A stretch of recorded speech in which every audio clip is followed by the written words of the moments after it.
Sana meron. Meron. Paring mic yata yan. Mic na yata ito. Siya nga oh. Ano pala to?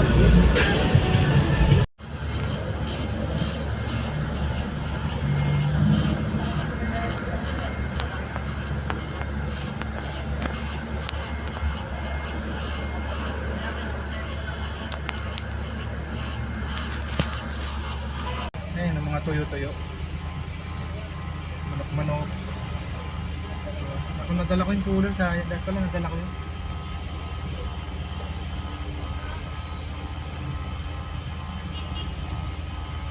Yung saging ngayon oh. Gusto mo isang truck? Bili kang isang truck. May saging. Bili ka isang truck. Ayan oh. Ayan nga, itlog oh.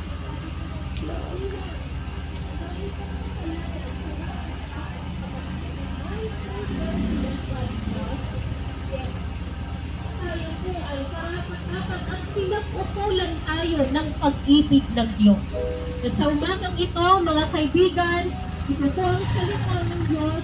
Tayo Buti po hindi yan sila ay nahihiya sa kagaganyan nila. Hindi ko magboliwali ba? May ano sila dyan eh. Trabaho. May sweldo ata yan sila, no? Tapos kung may makumbinsi siguro sila, may commission. Nagbebenta sila diyang mga yung mga babasahin nila.